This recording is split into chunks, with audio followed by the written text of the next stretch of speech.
So this is number 20, Stephanie, in our homework or our assignment for Chapter 8, where we're told that Jim received an invoice for $2,000 dated November 14th, and they give us the sales term and ask how much should Jim pay if he pays the bill on November 23rd. So the first thing I would probably do in this instance is to figure out how many days have gone by from the date of the invoice to the date that the bill was paid. So the bill was paid on November 23rd. The invoice date was the 14th.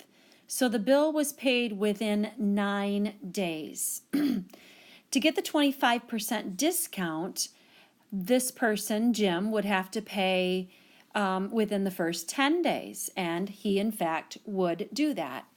So he gets the 25% discount. Now what that means is if he's getting the 25% discount, then that means he's only paying 75% of the price. Because full price would be 100%, take away the 25% discount, and he's paying 75%. So when we calculate what 75% of the bill amount 2,000 is by multiplying, we do in fact find that he would have to pay $1,500.